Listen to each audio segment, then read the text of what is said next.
Bueno, pues buenas tardes a todas, buenas tardes a todos.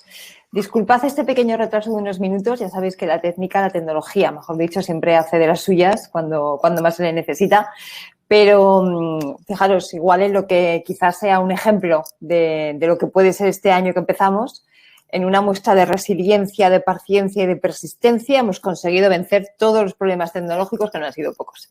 Así que estamos aquí. Y como el año 2021 empieza con energía, pues desde Más Democracia hemos decidido no ser menos y empezar también con potencia y con fuerza presentando un libro que entre todos hemos ido descubriendo poco a poco y que desde su principio hasta el final nos ha enganchado. Por lo tanto, qué mejor manera de iniciar este 2021 en Más Democracia que presentando el libro que precisamente se titula Así empieza todo, de Esteban Hernández, que lo tenemos aquí. A mí me hace además especial ilusión este evento, porque, bueno, aparte de que me estreno como presi de Más Democracia, que es una cosa que siempre hace mucha ilusión, pues me pidió Joan Navarro, que ha sido el promotor de la iniciativa, me pidió que presentara el evento y sobre todo que presentara a Esteban, ¿no? Y dije, uy, qué bien, porque es una ocasión de oro para hacerle a Esteban un regalo que hace tiempo que le quiero hacer, pero que nunca había surgido. Y es contarle una anécdota de cómo le conocí, porque probablemente fue el día donde yo le conocí a él, pero donde él no me conoce a mí. Y creo que es un regalo bonito, Esteban, que me va a servir para presentarte. Hará como 3 o 4 años, nada menos. Yo creo que más 4 que 3. Y probablemente tú no te acuerdas, pero estabas en una mesa redonda en la Universidad de San Pablo CEU, unas jornadas de estas de comunicación, periodismo, de análisis de la situación actual, del mundo, etcétera. Yo había ido a hablar de estos temas de los indignados y del nuevo ciclo político en España, la nueva política, todas estas cosas.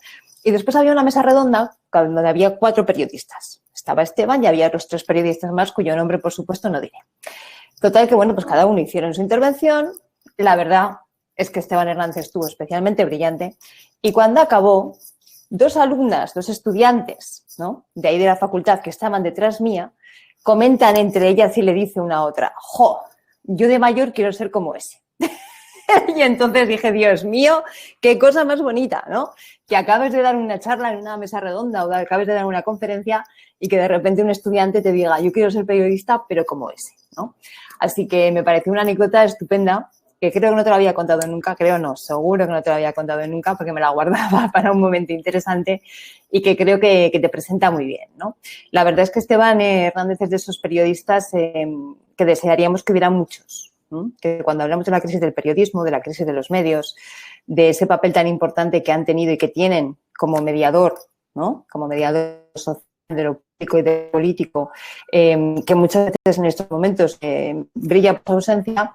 Yo creo que Esteban es todo lo contrario, ¿no? Es un periodista del día a día, un periodista que sigue la actualidad, que ayuda a analizar lo que está pasando hoy, pero que lo hace con una estupenda armazón conceptual, con muchas horas de lectura, de estudio, de reflexión y de debate detrás, y esto se ve cuando lee sus libros, se ve cuando lee sus columnas, se ve lo que escribe, y sobre todo que lo hace, yo creo, con una vocación de ayudar a entender lo que está pasando, ¿no? Que muchas veces a los periodistas se les olvida eso, que su auténtica misión en esta sociedad es intentar ayudarnos a entender lo que pasa.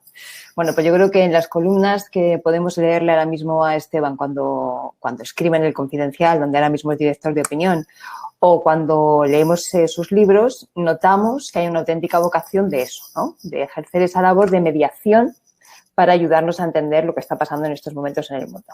Por lo tanto, pues enhorabuena por ejercer también esa función del periodismo del día a día, tanto como para que unas estudiantes te digan que de mayor quieren ser como tú, que la verdad es que qué cosa más estupenda.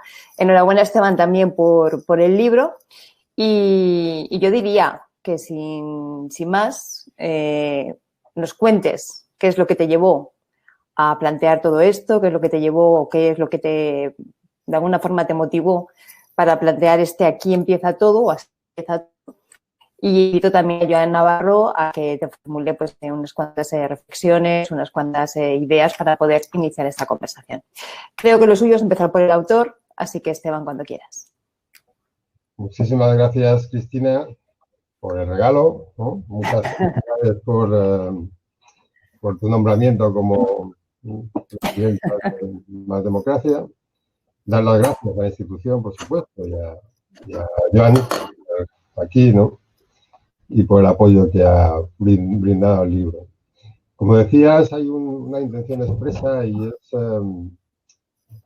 intentar primero entender yo qué ocurre, ¿no? Porque vivimos en un contexto tan denso que se hace complicado saber qué pasa, ¿no? Y hay muchísima información, hay un montón de hechos que ocurren a mucha velocidad, ¿no? Muy rápido. Y las líneas subterráneas que los van manteniendo, los van dando cohesión y los van dando, digamos, una narrativa, nos pasan desapercibidos en muchas ocasiones. Y bueno, cuando empiezo un libro siempre parto de esto, ¿no?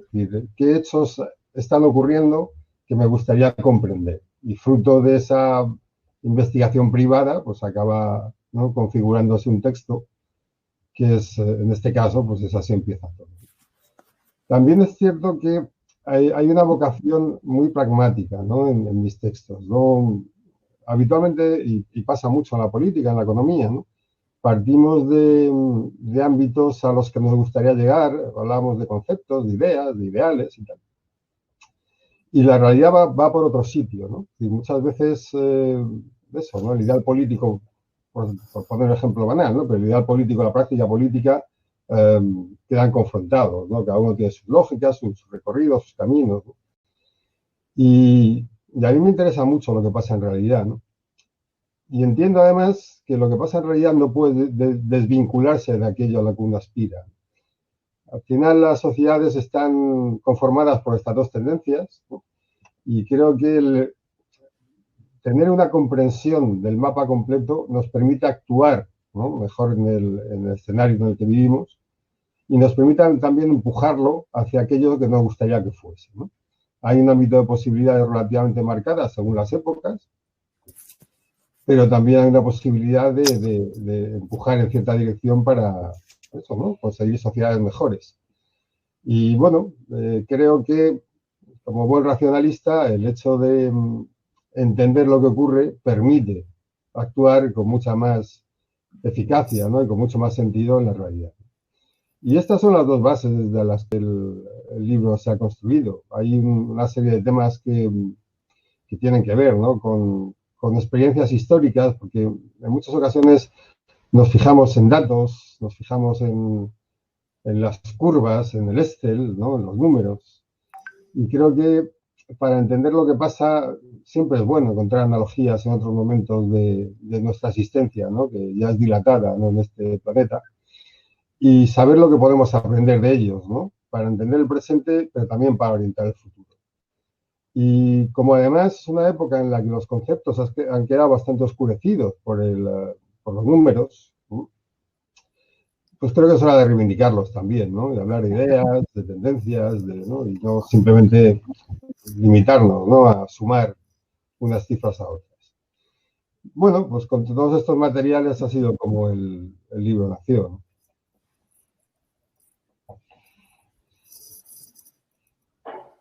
Joan, creo que estabas ¿Sí? deseando hablar. Sí, te Sí, oímos. sí. Oye, gracias Esteban, gracias Cristina, enhorabuena por ser tu primer acto como presidenta de esta nuestra cosa común, que no es más que un magnífico pendo de amigos, muchos de los cuales están saludándonos a todos ahora ahí por el chat. Luego le daremos paso a las palabras. Gracias Esteban, yo no te conozco Esteban, no nos conocemos físicamente. Yo soy un lector tuyo, no tengo más influencia y quiero confesársela a nuestro público hoy que soy un lector, te leo habitualmente en las columnas del Confidencial. Y luego tuve ocasión de golpe bueno, pues en plena pandemia cuando publicaste acceder al libro, me encantó. Le dije a Cristina y al equipo directivo de Más Demo, tenemos que dedicarle un rato a este libro. Y quiero confesaros a todos, a Esteban y a todos una cosa. Bueno, por supuesto que a mí el libro me encantó, pero no he sido capaz de resumirlo. Es un libro que no se puede resumir, es imposible resumirlo. Por lo tanto, primera tarea que nos debiéramos de llevar todos es que este es un libro que hay que leer. y disfrutarlo, leerlo despacito y disfrutarlo, ¿vale? Como bien dice Esteban, el autor, lógicamente es un libro que es un recorrido intelectual por los temas de interés del autor, como no puede ser de otra manera, ¿no? Pero el autor es muy particular, y lo digo desde el desconocimiento físico, desde de no haberlo conocido. El autor es muy particular porque, siendo periodista, dedicándose al periodismo de opinión, que es un periodismo pues un poquito requiere un poquito más de tiempo que el ciclo de la noticia, de los 10 minutos y medio que tienen las noticias hoy como validez, ¿no? Al menos pueden hacer el artículo para 2 o 3 días después, requiere un poquito más de tiempo y de reflexión. Siendo el autor como es periodista, en el libro hay mucha sociología, en el libro hay mucha política, en el libro hay mucha historia.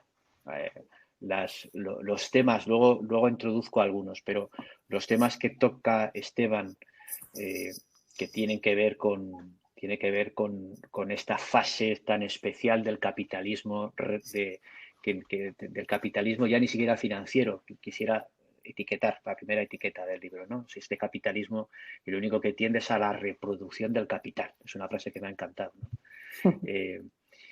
Luego veréis que voy a utilizar 2 o 3 frases más y luego intentaré no calificar a Esteban de marxista, que creo que no lo es, pero utiliza pensamiento histórico marxista, estructura marxista en todo su libro, y hace referencias históricas que, oye, nos van llevando, nos van ubicando, nos ayudan a entender el funcionamiento de nuestra sociedad, y intenta dar una explicación de por qué también hoy vivimos en una sociedad tan polarizada en términos políticos y tal. O sea, es un libro que empieza en China y en los conflictos. Bueno, empieza en un capítulo súper interesante que es la trampa de la historia.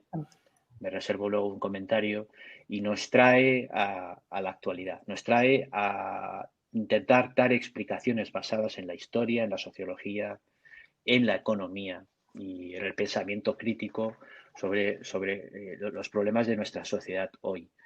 Y a mí, pues, francamente, Esteban, enhorabuena, me ha fascinado, ¿no? Como no puede ser de otra manera, te lo agradezco muchísimo. Yo quiero introducir 2 o 3 elementos para la conversación con Cristina, contigo, y luego ir introduciendo, si os parece, también preguntas de los amigos que estáis ahí, así que os animo a que utilicéis y os animéis con el chat. Me voy al principio para dejar un poquito de hueco luego al final del... Yo me asusté un poquito, Esteban, cuando, empezando a leer en el capítulo primero de La trampa de la historia, hiciste una maravillosa y casi poética descripción de la República de Weimar. Y para hacer un mensaje, que es un mensaje además cargado de provocación y también de optimismo, y es que, claro, en esa reflexión, en ese dibujo que hace Esteban de la República de Weimar, dice que 2 sociedades completamente distintas, con problemas muy similares, dieron respuestas absolutamente diferentes. Yo nunca había visto la salida de la República de Weimar hasta el totalitarismo alemán y la Segunda Guerra Mundial en paralelo a otra salida, que fue la salida de los Estados Unidos hacia el New Deal. Y por lo tanto una política de introducción de lo que de verdad fue el primer gran ensayo de sociedad del bienestar en una democracia avanzada, ¿no?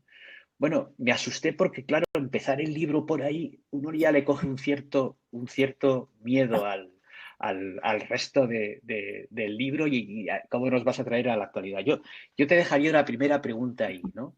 Oye, Luis, ¿cuánto de situación de crisis de verdad le quieres poner a nuestro momento actual de convivencia, ¿no? ¿Estamos tan cerca de tener que elegir entre una cosa y la otra? Bueno, antes de nada creo que el hecho de que no nos conozcamos en persona es fácilmente solventable. En especial, si Cristina nos invita a algo, porque es la presidenta, pues sabemos todo. Hacer entre vosotros, quedando por hecho. Pues creo que sí, que hay muchas similitudes, ¿no? En el momento civilizatorio, ¿no? Hay una desestructuración de los valores, hay un giro también en el sistema económico, hay una polarización de la sociedad grande. Yo lo compararía un poco al final de la Primera Guerra Mundial, ¿no? Desde mi punto de vista, tampoco digo nada nuevo, ¿no? Pero la Segunda Guerra Mundial es la continuación de la Primera, ¿no? Y, ese mal momento que lleva la Segunda Guerra Mundial tiene que ver con una resolución eh, débil y poco eficiente de los problemas que el final de la Primera Guerra Mundial genera. Eso implica que en lugar de girar y arreglar los problemas que se le han creado en ese instante, se toman las medidas pertinentes para que se vuelvan más profundos. Si lo comparamos con el final de la Segunda Guerra Mundial, vemos una resolución absolutamente distinta. Al perdedor se le incorpora, no se le hace pagar toda la factura, se establece, también por términos geopolíticos, pues se establece una reconstrucción de las sociedades a partir de un elemento mucho más cohesivo e integrador, se establece un orden internacional distinto. En fin, son dos salidas de dos guerras mundiales que tienen, pues eso, consecuencias muy diferentes. En nuestro momento, yo creo que estamos en ese instante, y especialmente en Europa, en el que necesitamos soluciones a la altura de los tiempos. ¿Y por qué? Pues porque hay tensiones geopolíticas, hay tensiones internas en las sociedades, ¿no? Que tienen que ver con las desigualdades, ¿no? Que tienen que ver con un nivel de vida en declive de poblaciones y de falta de perspectiva, de creencia en el futuro, ¿no? Hay una sensación además de que las cosas no funcionan y cuando esto ocurre es muy frecuente que se trate de echar mano de gente que asegura tener la solución definitiva, ¿no? Cuando la sociedad se desestructura, ¿no? Y hay tensiones, también suele echarse mano de un orden más firme y más sólido, ¿no? Bueno, todo esto, ¿no? Da como resultado un momento para mí de crisis, ¿no? Es verdad, y termino ya, y tampoco me quiero hablar mucho, que creo que también es un momento, le pasa a Europa, idóneo para reaccionar, ¿no? O sea, estamos en un momento que si tomamos conciencia de lo que está ocurriendo, no solamente le podemos poner solución, sino que podemos realmente cambiar el curso de los tiempos, ¿no? Y aquello que va hacia abajo, ¿no? Conseguir que gire y cambie de dirección. Y esto, en definitiva, Joan, es lo de Roosevelt, ¿no?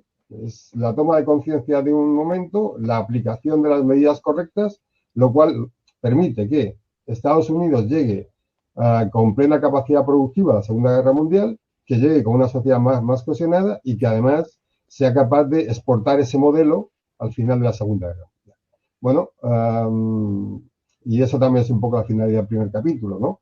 Señalar que las tendencias del momento son las que son, pero pueden girarse, ¿no? Pueden cambiarse y pueden tener lugares de llegada muy distintos. Bueno, yo creo que Europa, en concreto, está en ese instante ahora, ¿no? Y sería bueno que tomásemos conciencia de esto.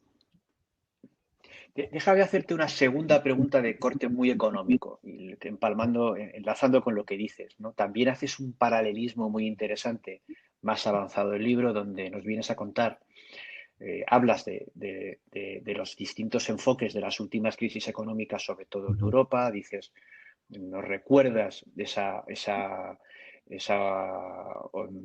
opción de Europa por el austericidio en la primera crisis, en la crisis financiera, completamente retomada por una política más keynesiana en esta segunda crisis, que es la crisis de la pandemia. Pero, sin embargo, y aquí es donde viene lo que me parece relevante, dices, en un caso y en el otro, hay inyecciones importantes primero, inyecciones muy diferentes a países por países, es decir, hay un determinado grupo de países que se recapitaliza, que hay una gran inyección de capital en Alemania, en determinados países, que no ocurre así en los países del sur de Europa. Y dos, como haces ese siempre paralelismo entre países dentro y fuera, dices, hay una competición entre países, pero hay una competición dentro del país. Dices, también dentro del país, en las dos crisis hay un paralelismo y es que estamos inyectando dinero a empresas que están condenadas al fracaso y que por lo tanto estamos haciendo lo pongo en mi boca, por supuesto, estamos creando una bolsa de dinero poco productivo, ¿no? Luego lo unes con esa trampa de la riqueza, ¿no? Esa gran concentración de capital en la que estamos ahora. yo te quería traer a este punto. ¿Cómo estás viendo la gestión de esas fuerzas que tú dibujas durante todo el libro dentro de cada país, fuera de cada país en términos económicos, con la gestión de esa pandemia? ¿Estamos más cerca de la opción de Roosevelt? ¿Estamos más cerca de que se nos vaya la democracia por el agujero? Bueno, hablando del momento europeo, creo que estamos en un momento de impasse. Creo que Merkel ha conseguido realizar un equilibrio, ¿no? Ha aplicado el pegamento adecuado para que las piezas no se separen, ¿no? Pero también creo que necesitamos algo más, ¿no? Y el caso de Alemania es significativo, pero le ha ocurrido igual a Estados Unidos, ¿no? Y es el hecho de haber generado grandes excedentes de capital no ha servido para impulsar la economía productiva, sino para deteriorarla. Y para mí ahí está la clave de bóveda, ¿no? En el instante en que tú todo ese dinero, ¿no?, lo inviertes de manera que genere riqueza a las poblaciones, ¿no?, y que genere actividad económica y bienestar, consigues, ¿no?, una cohesión mucho mayor. Si, como es el caso, ese dinero va a la esfera puramente financiera o a la esfera poco productiva, ¿no?, de inversión en ladrillo, etcétera, lo separas de la actividad común y lo que haces es ampliar la brecha que existe entre unas clases sociales y otras. Pero ocurre en todos los términos. Ocurre, desde luego, respecto del 1% y la clase media, si quieres, entre el 10% y los pobres, entre el interior de los territorios, las grandes ciudades, ¿no?, y las zonas interiores. Si tú ves esto en Estados Unidos es evidente, pero también lo ves en España. Y ocurre entre países. Hay países que se capitalizan mucho más y otros, y le pasa a España, que va hacia abajo. ¿Cuál es la solución a esto? Obviamente, enunciada en términos genéricos, abstractos y tal, es coger ese capital, ¿no?, que tenemos y ponerlo a producir. O sea, meterlo en la economía para que produzca actividad económica y no meterlo para que produzca exclusivamente renta, ¿no? Y en este aspecto, seguro que Cristina está de acuerdo conmigo, y en especial en lo que se refiere a la economía verde, ¿no?, porque ha sido una gran defensora. Pero digo, eso es una de las opciones existentes, ¿no? Pero finalmente consiste en eso. Tienes dinero, ¿no?, sin dinero, limitadamente, y le pasa a Roosevelt, vas a tener una actividad adecuada y una sociedad adecuada. Y si no, amplías la diferencia. Lo cual significa siempre, pues, tensiones y malestar, ¿no? La tercera pregunta, antes de darle la palabra a Cristina para que nos bombardee con cosas más interesantes. Hay una imagen en el libro que me parece muy a destacar, muy a destacar.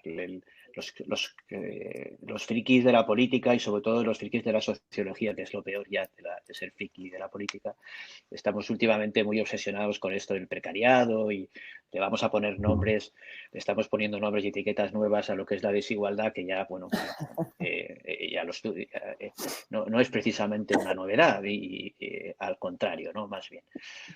Pero hay una imagen que yo creo que Esteban apunta y que nos puede ayudar mucho a entender todas estas cosas y a poder compartirla, y es la de la escalera descendente.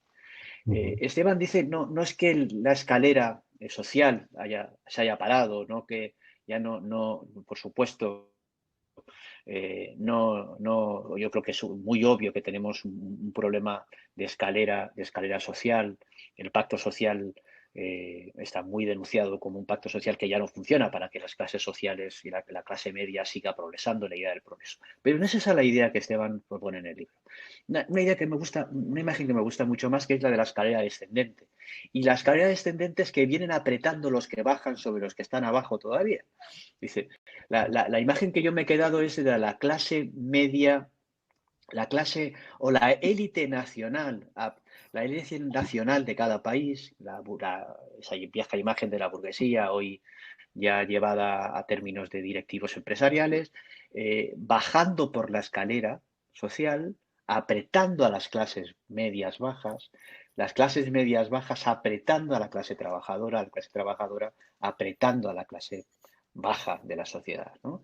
Ujú. Y cada uno de ellos utilizando además la técnica de apropiación de recursos correspondiente en un momento de desestructuración. Me ha encantado esa imagen, creo que es muy descriptiva. Y además Esteban dice una cosa muy relevante, dice, cuando esa clase directiva nacional totalmente desconectada de la élite internacional, igual que las empresas ya están desconectadas de la producción y se dedican a reproducir dinero, pues las clases nacionales empiezan a bajar, completamente desconectadas de la clase alta, y empiezan a tener un problema de percepción de sus problemas, no acaban de saber muy bien por qué estoy cayendo en la escala, y entonces empiezan a apretar a los de abajo y empiezan a desconfiar de la política, se desconectan de la política, ¿vale? Ujú. Aquí Esteban es muy hábil en su libro, os lo recomiendo cuando hace este mismo tipo de... Lo conecta con la situación catalana, el procés, te lo trae a términos nacionales y españoles muy concretos, pero además lo que te viene a decir es que empiezan a disparar. Esta clase alta bajando empieza a disparar a todo lo que toca, ¿no? Y ahí introduce el término polarización. Un poco lo introduce el término polarización como un efecto de lo ciego que estamos todos en la defensa de nuestros propios intereses, ¿no? Y que quería destacar el final de ese camino que nos trae desde la trampa de la historia a la polarización con esa clase social bajando la escalera y atropellando a los demás. No sé, Esteban, si te he leído bien. Sí, mira, voy a utilizar un par de ejemplos. Uno, por ejemplo, en el mundo del campo, ¿no? Y esto ocurre, bueno, en Estados Unidos está muy documentado, pero aquí también, ¿no? Es muy frecuente, ¿no? Pero, claro, cuando el agricultor, ¿no? Que es propietario de su tierra y tenía un nivel de vida relativamente decente o decente y elevado, si quieres, dependiendo de lo que cultivase, ¿no? Es apretado por la cadena de consumo, especialmente por la parte de arriba de la cadena de consumo, le reducen los márgenes, lo que hace, obviamente, es repercutirlos hacia abajo, ¿no? Con lo cual, contrata a gente en peores condiciones. Y cuanto más se le repercute, más en peores condiciones contrata a la gente. Ocurre en el manejo cotidiano de las empresas. Si tú eres un cuadro intermedio y tienes, de repente, más tareas que realizar y menos personal, vas a apretar más al personal que tienes, pues las tareas tienen que salir igual y, en fin, pues tendrá que dedicar la gente más tiempo a solucionar, ¿no?, aquellos problemas que antes solucionaban el doble de personas. Bueno, y para mí es importante entender esto porque en muchas ocasiones nos fijamos solo en una parte de la escala, ¿no? Y a lo mejor te fijas en los más desfavorecidos o en las clases medias. Bueno, esto es un todo, ¿no? Y afecta a cada parte de una determinada manera, ¿no? Y obviamente quien esté más abajo pues va a sufrirlo más, ¿no? Pero repercuten en toda la cadena. Y además se genera muchas ineficiencias, ¿no? Porque fíjate, en el simple ámbito laboral, ya no voy a temas más trascendentes, ¿no? Claro, la calidad de trabajo, la calidad de las relaciones, todo eso se ve afectado, ¿no? O sea, a la sociedad le pasa igual, ¿no?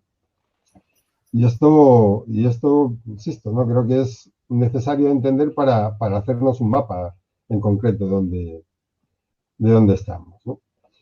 Y no sé, en ese sentido creo que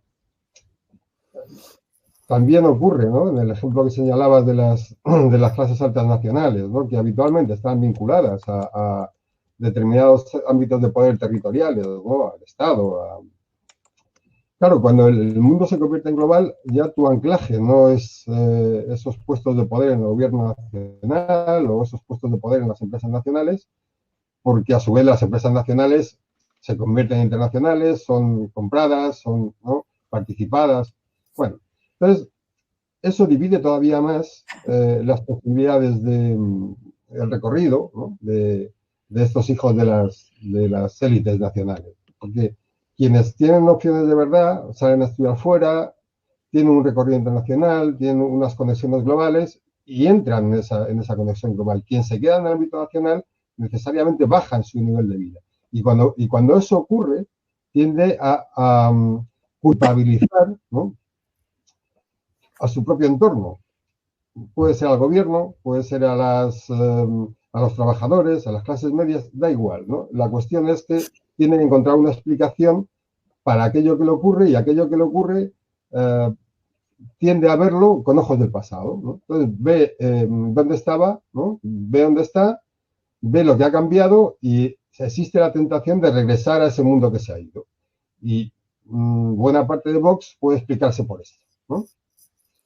Bueno, pero ocurre en Alemania, ocurre en Estados Unidos, ha ocurrido en Gran Bretaña, y esto es una, insisto, una dinámica general, ¿no? Con especificidades en cada territorio, porque es así, pero que parte de esta ruptura de la cadena, ¿no? Y cada parte de la cadena va reaccionando, ¿no?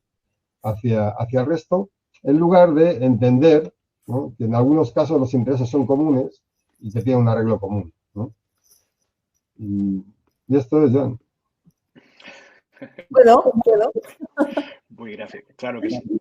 Pues me van agolpando aquí las cosas. Por cierto, cualquier comentario que queráis dejar, los amigos y las amigas que nos estáis siguiendo, se pueden ir dejando en el chat y iremos dando pasos, ¿no?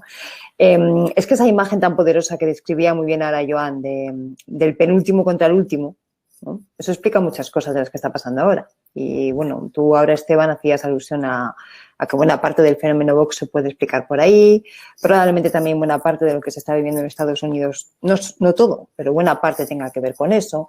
Pero fíjate, tú haces una alusión en el libro que a mí me ha gustado mucho. Por cierto, el libro está lleno de frases que parecen auténticos tweets tremendos, ¿no? O sea, frases muy bien hechas, muy construidas, con mucho mensaje.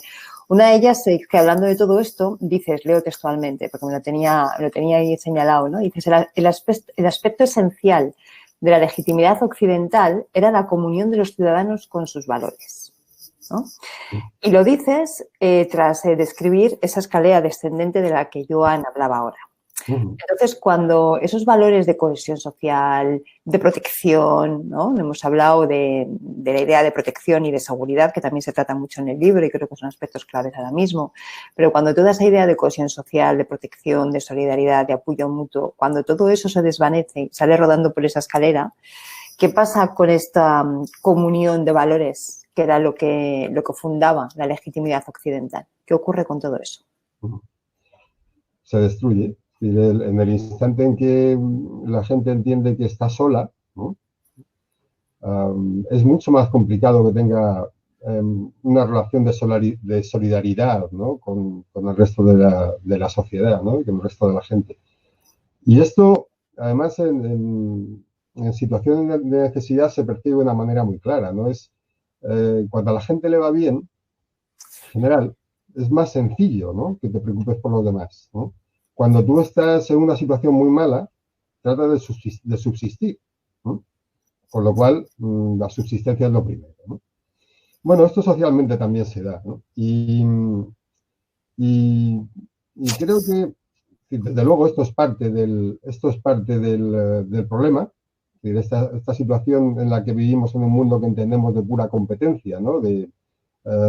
Es uno u otro, si nos unimos va a ser peor, ¿no? Que si cada uno va a hacer, nos va a ir peor a los dos, ¿no? Si nos unimos, que sigamos juntos.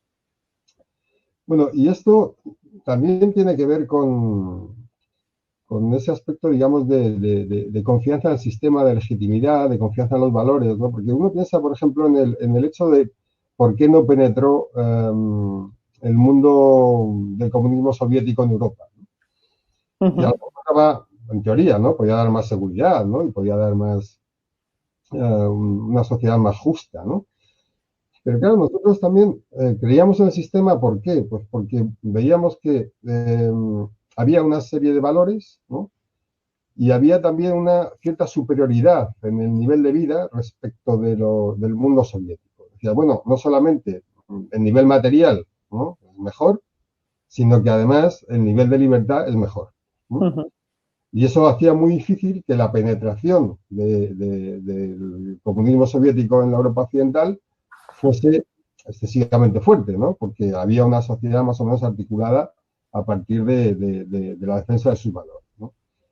Ahora lo que vemos es que casi nadie cree en la sociedad, casi nadie cree en la política, ¿no? Y los valores que se divulgan, y además de una manera mayoritaria, son valores individualistas competitivos, ¿no?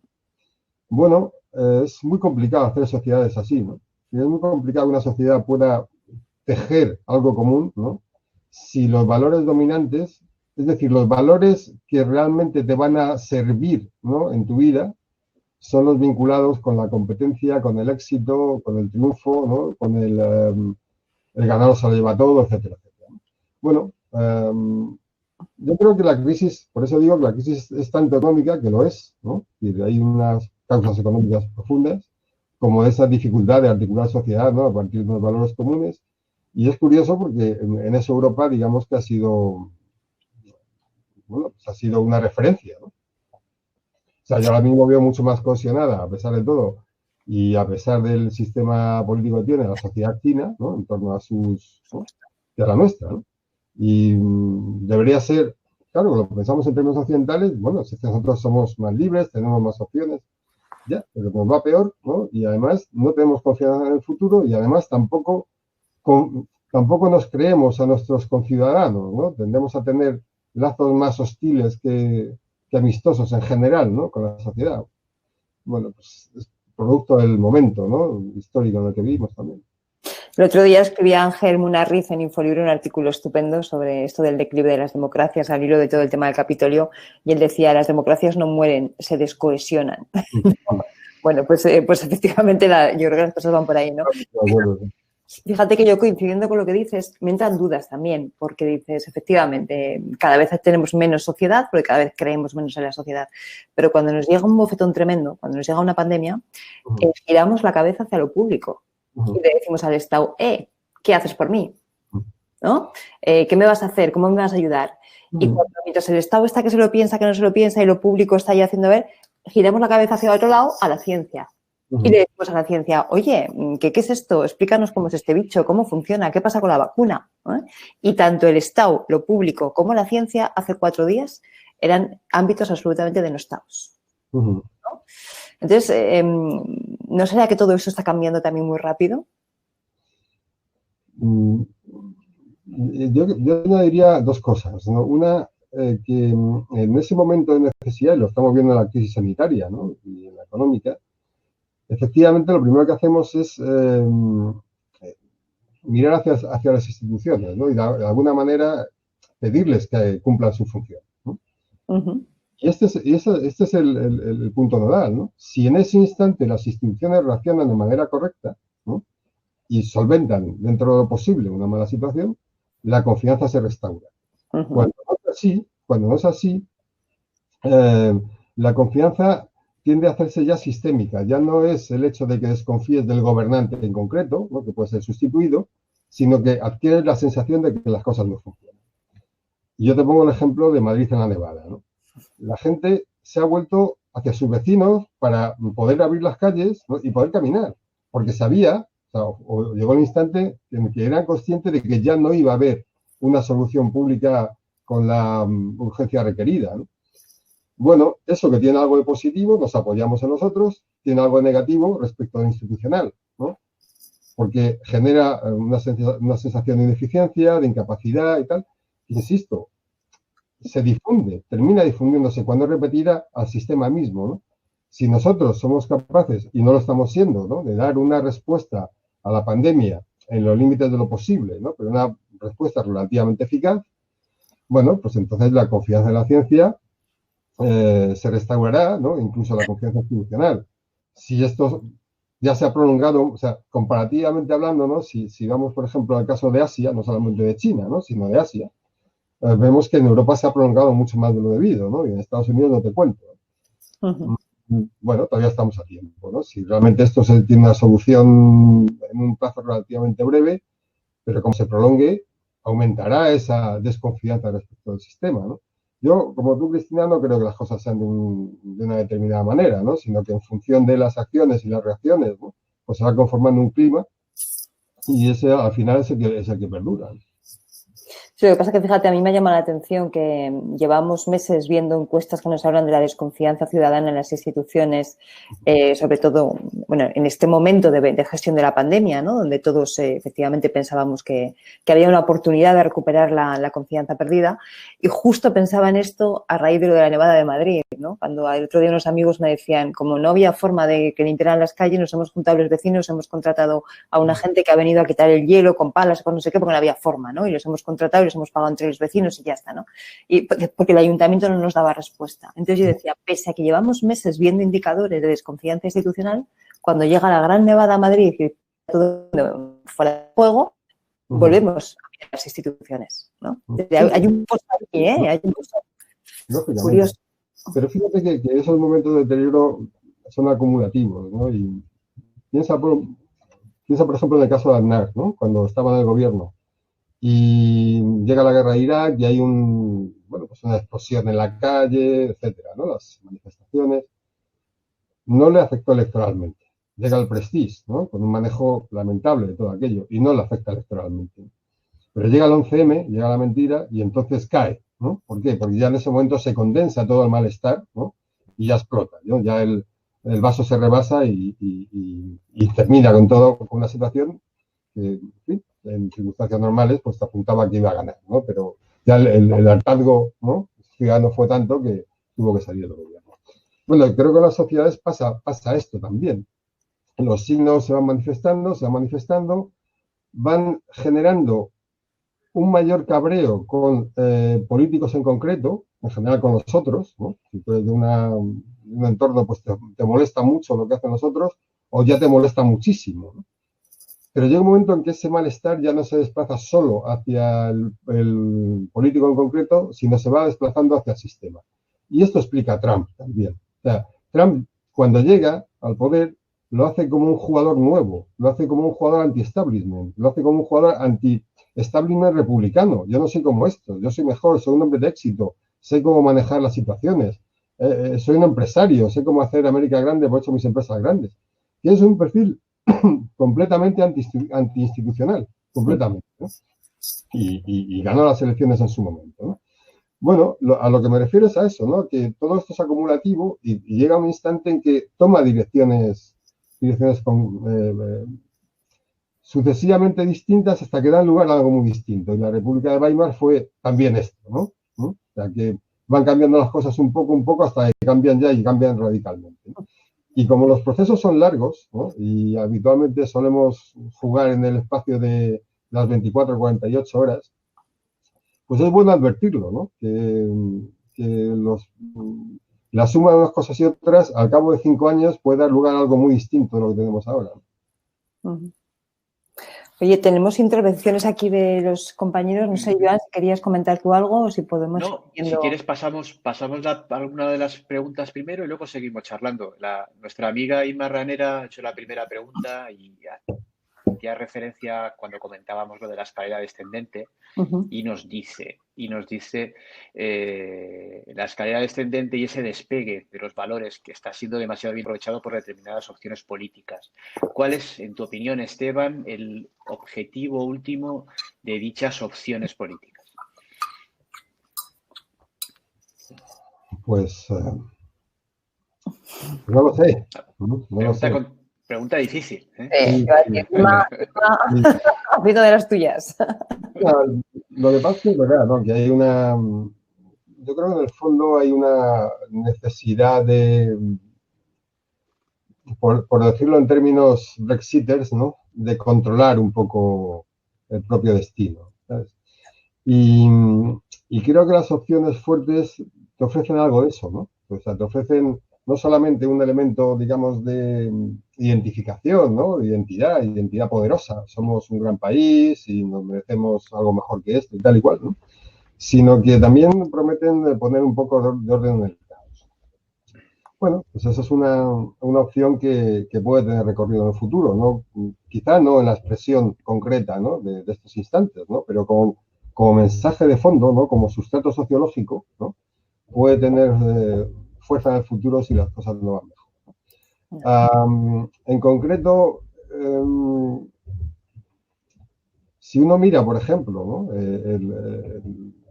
La derecha populista, ¿no? Y se fija en Estados Unidos, yo creo que esto lo hemos hablado alguna vez, Cristina, ves una línea sucesoria obvia, ¿no? Y es, llega Reagan, después de Reagan llega Bush padre, después de Bush padre en los republicanos, ¿no? Bush hijo, y después de Bush hijo, Trump, ¿no?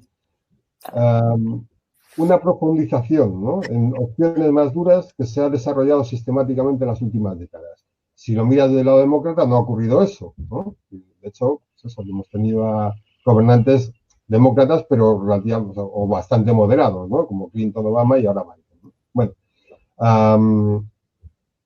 en esa radicalización de la derecha, por así decir, creo que hay un intento también de determinadas élites de resistirse a los cambios que están ocurriendo. Y yo creo que ahora hay, no sé, hay una evidente, ¿no?, tensión entre el mundo del petróleo, ¿no?, y el mundo de las energías renovables. Hay una evidente tensión dentro del ámbito financiero, ¿no?, no solamente entre países, sino en distintos jugadores del ámbito financiero. Hay burguesías nacionales, ¿no?, que tratan de aferrarse a su escenario, a su contexto, ¿no?, porque ven que pierden, ¿no? Y todo eso creo que impulsa bastante este tipo de opciones, ¿no? Y lo hace pues echando mano de aquello que es más útil, ¿no?, que es una cierta sensación de ordenar el mundo a partir de una mano firme.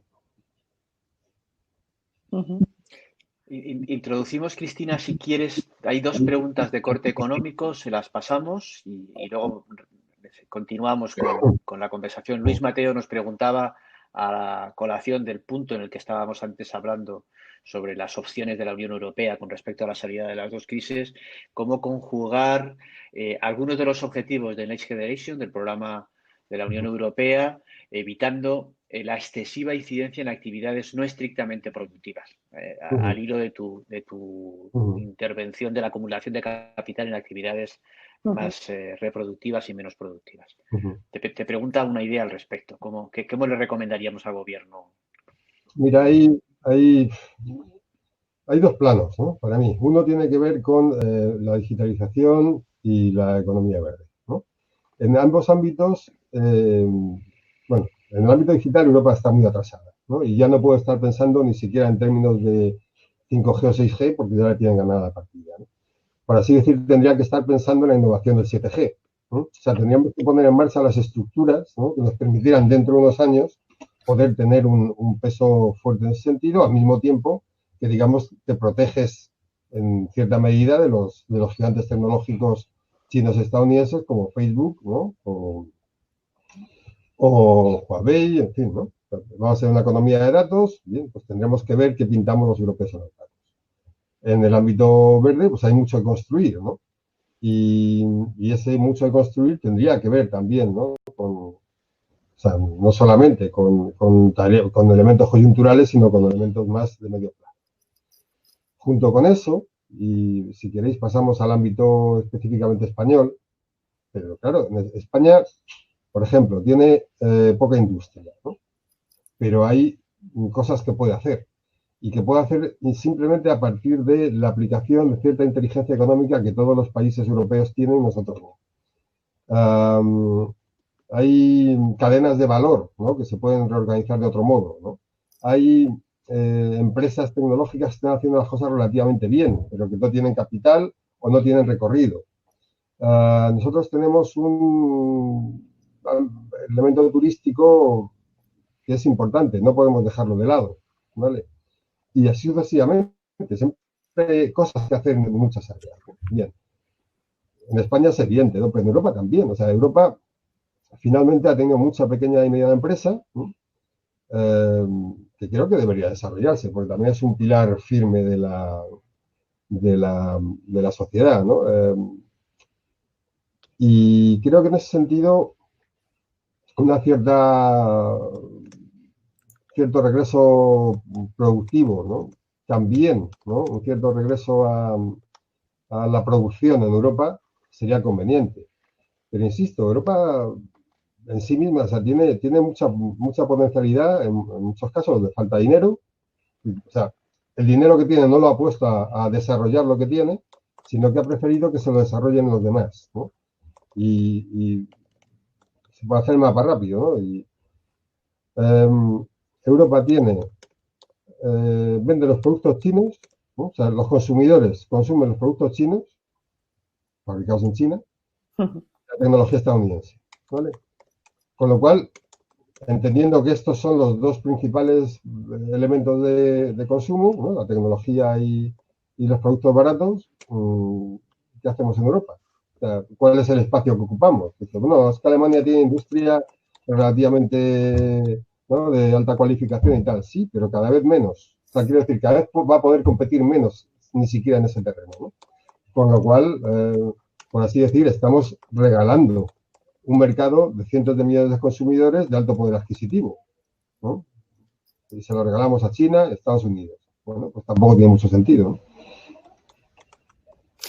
Hay más preguntas por aquí, que sí que, si os parece, seguimos también un poco en esta línea, pero volviendo a Europa. Te pregunta José Antonio Blanco, ¿qué te parece el papel a desempeñar por la Unión Europea como elemento de cohesión en un mundo multipolar dominado por gigantes nacionales como Estados Unidos o China y colosos digitales? Ahí se meten las dos cuestiones, ¿no? Bueno, yo creo que Europa deberá jugar un papel decisivo en ese escenario, ¿no? Lo que no sé es si existe voluntad de jugar, que no lo parece. Ahora mismo la Unión Europea no está lo suficientemente cohesionada, todos sabemos, digamos, las deficiencias estructurales que puede tener, ¿no? Y eso le impide jugar en su propio beneficio, ¿no? Y creo que esto tampoco admite demasiada discusión. La cuestión es que hay una diferencia grande entre la potencialidad y la realidad, ¿no? O sea, lo que Europa podría ser y lo que Europa es. Si somos capaces de convertir a Europa en lo que podría ser, ¿no?, Europa jugará un papel muy importante, decisivo, básico, ¿no? Si no somos capaces de convertir a Europa en lo que podría ser, lo que veremos será cada vez un mayor regreso hacia lo nacional. Es decir, Alemania jugará en términos nacionales, España jugará en términos nacionales, Francia jugará en términos nacionales, aun cuando se conserve la estructura de la Unión Europea, ¿no?, pero tendrá cada vez menos peso. Y insisto, este es un momento de tránsito. Estamos aquí, pero vamos a ir a otro lugar, ¿no? Se trata de ver si vamos hacia una mayor integración europea o hacia una mayor desintegración europea. Pero a uno de los dos sitios vamos a ir, no vamos a quedar como estamos. Este equilibrio solo se puede realizar eventualmente, ¿no? Joan, no sé si querías comentar algo, seguimos dando paso a comentarios. Si no, ya hay un tema que me gustaría sacar en algún momento, pero Joan, te toca, que llevo yo mucho rato hablando. No. Yo creo que dispara y luego ponemos un par de preguntas más, así vamos dando paso. Pues a mí hay un tema que abres en el libro, Esteban, que me inquieta mucho y que además lo saco porque creo que a más democracia como entidad, y seguro que a todos los amigos y amigas que nos están ahora siguiendo, yo creo que nos interpela y nos deja inquietos, ¿no? Y es cuando hablas de cómo las han o hemos ido culpabilizando de forma diferente a los perdedores de la globalización.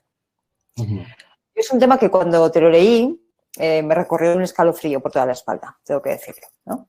Y además es curioso, leo, para quien no lo haya leído, dice, desde el lado liberal se ponía el acento en la falta de flexibilidad para adaptarse a los tiempos, la falta de flexibilidad de estas que se llaman los perdedores de la globalización, ¿no? Desde el lado progresista, en el carácter machista, racista y reaccionario de sus integrantes. Pero ambos culpaban a la misma gente. Me parece que es tremendo porque explica muy bien muchas cosas. Nos retrotraemos al principio de la conversación, ¿eh? Y volvemos a hablar de Trump, volvemos a hablar de Vox, volvemos a hablar de muchos temas, ¿no? Pero realmente visto así, con esa altura a la que tú pones el foco, que es una altura muy sugerente, pues es escalofriante, ¿no? Pero más allá del diagnóstico... bueno, perdona, Joan. No. Quería decirte, más allá del diagnóstico con el que, honestamente, a mí me has convencido, ¿ahora qué? Déjame, Esteban, añadir un comentario a la pregunta de Cristina. Yo es que creo que cuando estamos hablando de esto, no solamente estamos hablando de Trump y de los conservadores criticando una parte, no, es que estamos hablando de Obama, en mi opinión. También. Yo he leído yo he leído en el mismo párrafo y en esa crítica tan acertada, por cierto, tan acertada de Esteban a lo que Sanders llama la trampa a la meritocracia, ¿no? Y yo lo que he leído es mucha crítica al progresismo también. O sea, y sobre todo a la actitud de esa élite que se separa de lo cotidiano, se separa del panadero, se separa del taxista y le recrimina tantas cosas que no has podido hacer para llegar a un puesto tan chachi como el que tengo yo en la élite global, ¿no? Este me parece un tema muy importante porque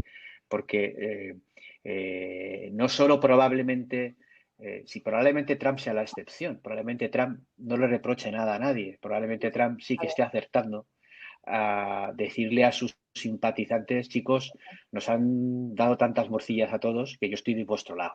Ahora, es Obama el que les ha dicho que no sois tan guays como yo, ¿no? Esa era mi reflexión y que he visto en el libro de Esteban muy bien dibujada. No sé, Esteban, si te hemos leído mal. No, perfectamente. A mí me gustaría hacer un par de apuntes. Uno respecto de la, digamos, mirada esencialista, ¿no? que revela este tipo de actitudes, ¿no?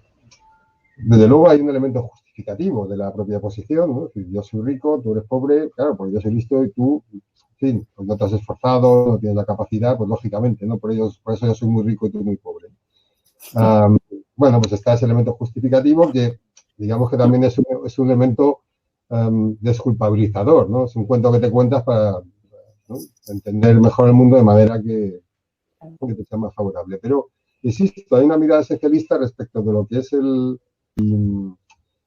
y parte del proyecto que hacemos tiene que ver con eso, ¿no? Con las cosas que puedes ir consiguiendo añadiendo a tu vida, ¿no? En lo personal, en lo profesional, etcétera, ¿no?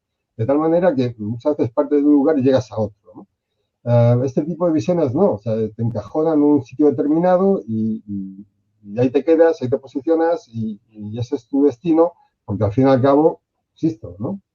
Es un rollo un poco calvinista de estás predestinado a eso, ¿no? Y como veo el mundo en estos términos, pues me reconforto porque, claro, yo vivo muy bien, tú muy mal, pero lógicamente podemos entenderlo porque hay unos elementos, no sé, meritocráticos, ¿no?, que lo justifican, ¿no? Entonces el mundo es bueno, ¿no?, a pesar de que tenga muchas desigualdades, porque finalmente, pues así somos. Frente a eso, digamos que está la mirada católica, ¿no? Es decir, bueno, nosotros somos así, yo soy rico, tú eres pobre, pero yo estoy obligado a, ¿no?, mirar por ti, a mirar, ¿no? Digo por hablar en términos, si queréis, más antiguos, ¿no?, de calvinismo, catolicismo, pero sí es verdad que reflejan dos posiciones, ¿no? Una integradora respecto del conjunto de la sociedad y otra que deja la sociedad tal y como está. Interesante. Totalmente. ¿Pasamos a alguna pregunta más? ¿Quieres, Cristina? Sí. Adelante. Vamos a ver, Javier Cortés. Javier nos trae otra vez a la tecnología, nos trae además a algo que habéis apuntado los dos, que es las apuestas por la globalización. Leo la pregunta, que es un poco larga, ¿vale? ¿Cómo entendéis el impacto social y económico que puede generar que los principales fondos de inversión globales, como por ejemplo BlackRock, hayan apostado por la sostenibilidad y el crecimiento verde como proceso de regeneración del ciclo económico internacional y construyendo nuevos mercados de medio y largo plazo sobre la transformación, estabilidad y inestabilidad de las sociedades de los mercados? Es una pregunta y una reflexión, ¿eh? Sí. Bueno, vamos. Sí. ¿Cómo ves la moda de la sostenibilidad aplicada a quien no lo era hasta hace 2 semanas? Vamos, si me permite simplificar. Sí. Perdone, Javier, te he hecho una simplificación un poco bestia, discúlpame, ¿eh? Decirle a Javier que hace una semana o dos publiqué una respuesta más larga, ¿no? Publiqué un artículo, Los gigantes financieros del nuevo capitalismo, creo que se titulaba, donde hablo de BlackRock y este tipo de empresas, ¿no? Y bueno, supongo que me repetiré en lo que digo. Yo creo que se conjugan dos elementos hacia abajo y eso genera tensiones, ¿no? Y eso es el bien. Entonces, pero si hay una intención expresa de ir hacia ese lugar, ¿no? Otra cuestión es cómo se haga eso, ¿no? Porque es evidente que BlackRock es un actor potentísimo, o sea, con un poder enorme, ¿no? Está impulsando esa dirección, pero también lo es que BlackRock es un fondo que quiere ganar dinero y, como bien decía Larry Fink, ¿no? Pues lo primero es cumplir con mi función, que es la de dar dinero a la gente que ha puesto el capital en el fondo, y si es posible empujar más en ese sentido bien, y si no, pues lo pospondremos, ¿no? Entonces, pues yo creo que sí hay una intención expresa, ¿no? Por parte de estos fondos de hacia ese lugar. La otra parte es que efectivamente vayamos hacia ese lugar, es decir, que lo que se produzca sea un cambio verde y no una simple inversión en nuevos activos de forma extractiva, ¿no? Que algunas de las críticas que se han venido formulando estos fondos tienen que ver con eso, ¿no? En realidad estás aquí exclusivamente para ganar dinero, ¿no? Y no vas a cumplir tu tarea porque finalmente tus intereses son otros. Y lo que estás intentando hacer es, por ejemplo, descapitalizar las pensiones públicas para que haya más dinero, ¿no? Para que vaya a los fondos y con ese dinero de las pensiones que los fondos puedan acometer nuevas iniciativas, ¿no? Y esto también es muy, muy de BlackRock. Bueno, pues todo ese conjunto de dudas, ¿no? Y de esperanzas se concitan alrededor de la sostenibilidad, ¿no? Y yo creo que ahora mismo no hay o sea, no hay grandes posturas en contra de, ¿no? Yo creo que ahí está más o menos, hablo del ámbito europeo, más o menos asumido como reto, más o menos asumido como horizonte, y creo que va a tener impulso, ¿no? Pero esto es, no sé, es un poco, por poner un ejemplo, como todo esto de la igualdad en las empresas, ¿no? Que todo el mundo lo asume, pero nadie lo lleva a cabo, ¿no? Efectivamente. Lo que pasa es que, bueno, más valdrá que por lo menos haya entrado en el discurso el debate de la economía verde que el de la economía marrón. O sea, por lo menos está en el discurso. Y ya es algo que paso, ¿no? Ahora, adelante ahí. Sí, perdona. Ya se discute muy poco, ¿no? Que no es algo que está ya asumido en el discurso, ¿no? Eso es, sí. Eso lo hemos comentado alguna vez también, ¿no? Que ya no estamos en el momento del qué, sino del cómo. O sea, ya nadie discute que tenemos que tener el criterio de sostenibilidad, más que nada porque si no saltamos por los aires, ¿no? Lo que hay que discutir es cómo se hace eso. Bueno, Inmaculada Raner hacía aquí una puntualización a lo que estábamos comentando antes, que decía, y sin embargo, es Obama quien ofrece el Obamacare y Trump quien hace todo lo posible por desmontarlo. Claro, es que la realidad es así de contradictoria. O no contradictoria, simplemente de fichas diferentes, ¿no? Que forman el pool de que lo explican. O sea, yo creo que precisamente es un buen ejemplo de la complejidad de lo que estamos hablando.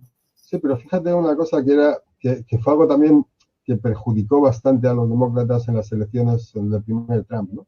Y es que la estructura del Obamacare venía a enfrentar a dos tipos de perdedores es decir, a dos tipos de clases sociales que estaban pasando momentos peores, ¿no? Que iban hacia abajo. Porque claro, cuando tú el Obamacare se lo haces pagar, digamos que las clases medias, ¿no? La clase media dice, bueno, me quitas parte de lo que tengo, que no es mucho, para que yo financie a los que no tienen nada. Con lo cual lo que hace es enfrentar a dos clases ahí, ¿no? Y parte de ellos dijeron, bueno, pues fuera Obamacare, ¿no? Y que se busque cada uno la vida, ¿no? Pero, insisto, es la falta de visión integradora. Es decir, en lugar de dar una solución que beneficie a dos clases sociales que tienen dificultades, unos más que otros, obviamente, das una solución en la que enfrentas una clase social con otra. Eso no, o sea, a medio plazo no tiene más, o sea, lo más probable es que la gente se vaya a opciones, digamos, más duras, ¿no? Por el descontento que ese tipo de cosas genera.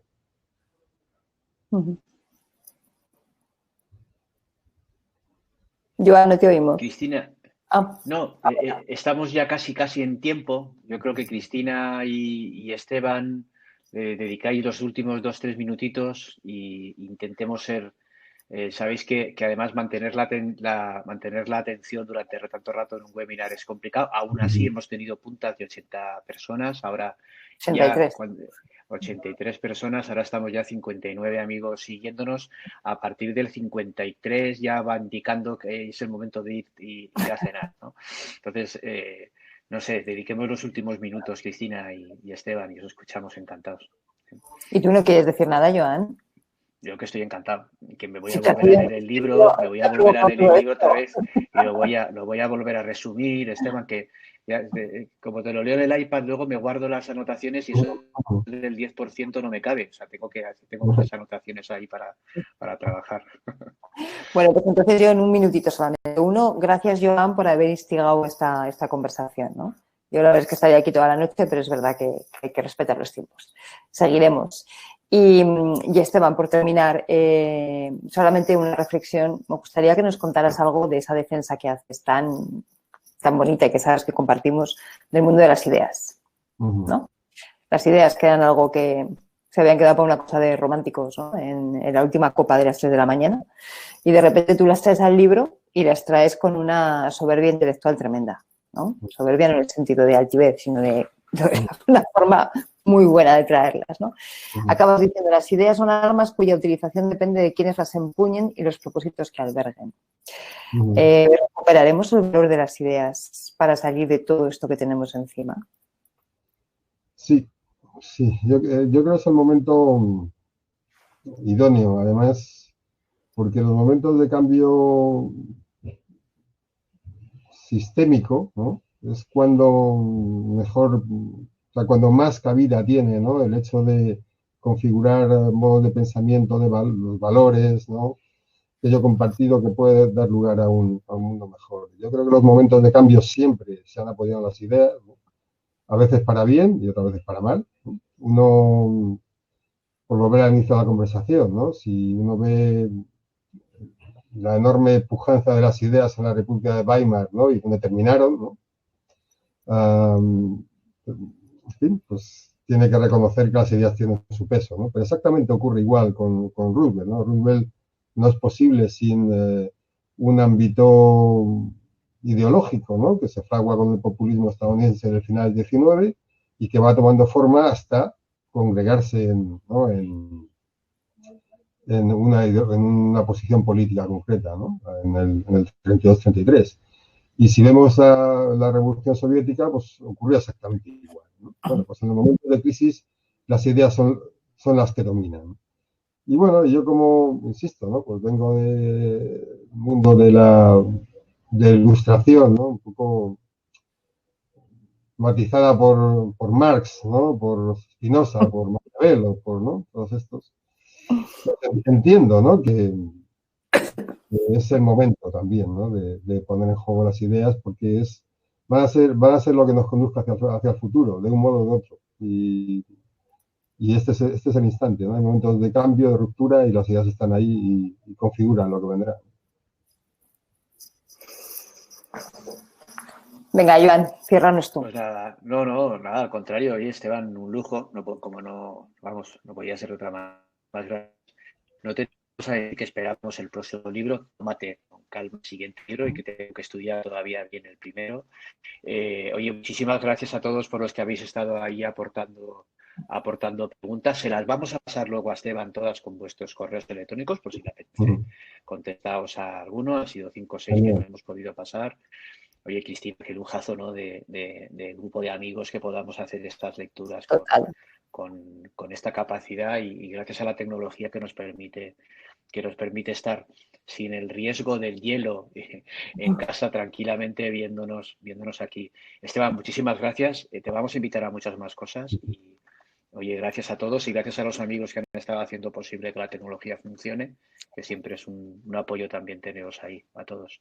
Lo dicho, gracias Cristina, gracias Esteban y nos seguimos viendo. ¿Vale? Oye, pues mil gracias por la invitación y me habéis sacado los colores en distintos momentos, con lo cual ya no me queda más remedio que invitaros a algo en algún instante. Bueno, ya llevamos 2 invitaciones. Yo os tengo que invitar para presentaros y tú para agradecernos. O sea que ya vamos por 2. Fenomenal. Muy bien. Gracias a todos. Tendréis en unos días en la página web de Más Democracia podréis seguir el debate porque lo vamos a colgar ahí también. Gracias a todos. Chao.